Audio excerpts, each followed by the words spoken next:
Sir, क्या मैं बाबर का स्पोक्स पर्सन हूं? क्या मैं जिना का स्पोक्स पर्सन हूं? क्या मैं औरंगजेब का स्पोक्स पर्सन हूं? बताइए सर, आखिर मैं कहां तक आप मुझे लेकर जाएंगे? और सर, आपने कहा था कि वहां पर मंदिर को तोड़कर बनाया गया। सर, मैं आपके सामने ये तमाम चीजें लेकर दूंगा। सुप्रीम कोर्ट के जजमेंट के पैराग्राफ्स हैं जिसमें सुप्रीम कोर्ट ने एएसआई की रिपोर्ट को नकारा।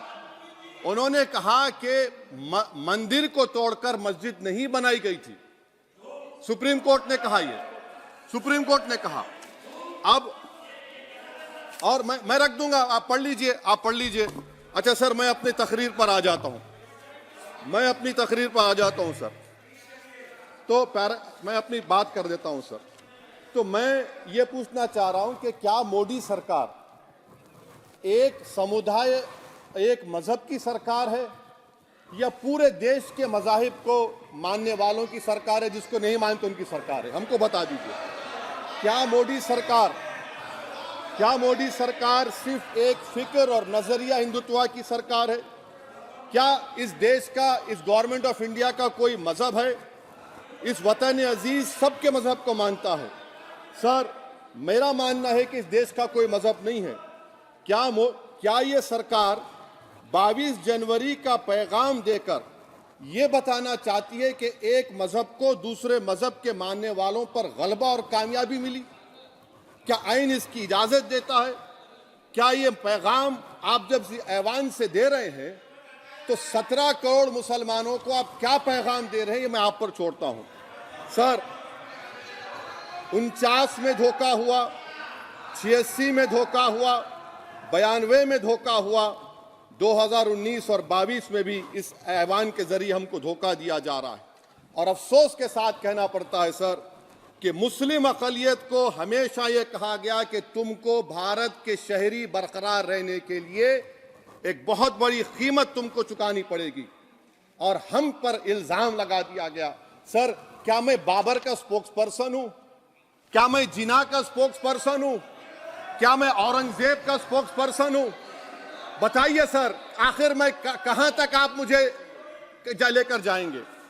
दूसरी बात यह है सर, दूसरी बात यह है कि फिर 6 दिसंबर के बाद देश में फसाद हुआ, नौजवानों को टाडा में डाला गया जो बूढ़े होकर निकले।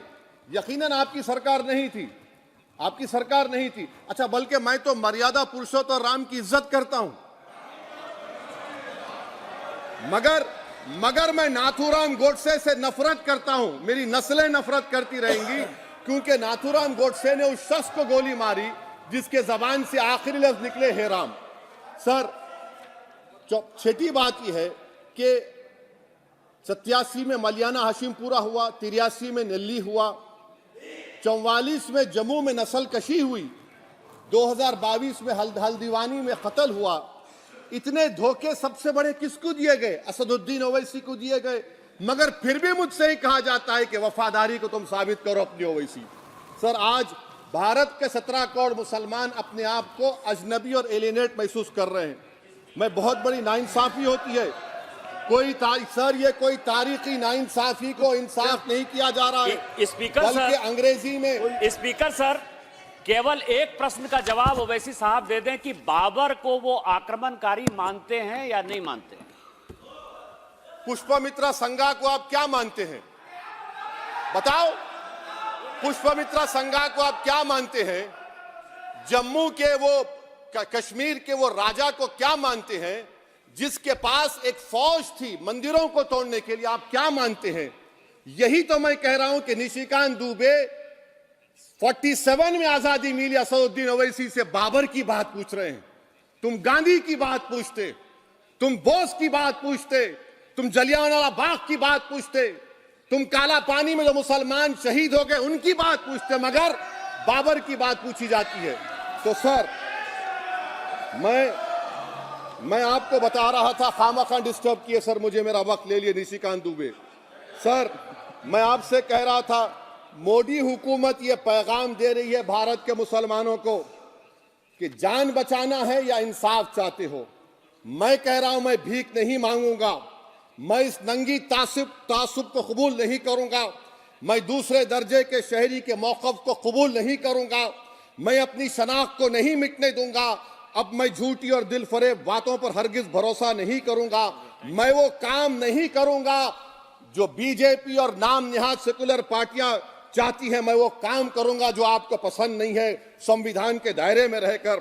सर, कंक्लूजन में मैं आपको बताना चाहता हूं कि आज इस देश को किसकी जरूरत है। इस देश को अयोध्या में, तारीख शायद नहीं पढ़ते होंगे, मौलाना अमीर अली कौन थे, पुजारी बाबा रामचरण दास कौन थे, अयोध्या के पुजारी थे।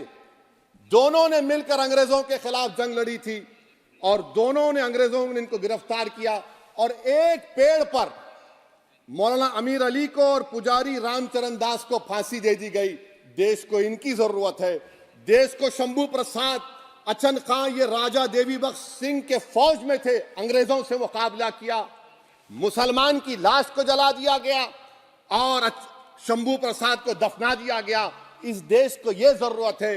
देश को बाबा मोदी की जरूरत नहीं है। आज भारत को अयोध्या के मौलाना अमीर अली और रामचरण दास, अचन खान, शंभू खान की जरूरत है। सर, मैं अभी सुन रहा था ये नाम निहाद सेकुलर पार्टियों के बयानात को। क्या होता है सर, आप, खत्म कर रहा हूं, क्या होता है सर, जब काजी साहब गवाहों को लेकर दुल्हन के पास जाते कि तुमको निकाह कबूल है, तो दुल्हन शर्मा के खामोश बैठ जाती। तो इनकी खामोशी रजामंदी की अलामत है। जी जी। तो सर, मैं खत्म करने से पहले ये बताना चाह रहा हूं कि जब वजीर आजम जवाब देंगे तो क्या वो भारत के 140 करोड़ जनता के लिए जवाब देंगे या फिर सिर्फ हिंदुत्व की फिक्र रखने वालों का जवाब, मैं खत्म कर जवाब देंगे। मैं ये देश, दुनिया, मुसलमान देख रहा है। सर, मैं आपको ये भी बताना चाह रहा हूं, आखिर में कंक्लूड कर रहा हूं सर, 1 मिनट चाहिए, 1 मिनट चाहिए सर। सर, मेरा मानना यह है कि आज मैं बहैसियत एक भारत के गयूर मुसलमान के, let me stand as a tall Indian Muslim and say that the light of Indian democracy today is at its dimmest today, sir. Sir, in conclusion, मेरी फिक्र में, मेरा ईमान मुझे कहता है कि जिस जगह पर मस्जिद थी, है और रहेगी, बाबरी मस्जिद है और रहेगी। बाबरी मस्जिद जिंदाबाद, जिंदाबाद, भारत जिंदाबाद, जय हिंद। सबको जोड़ने की बात की जाए वो बेहतर है। जी।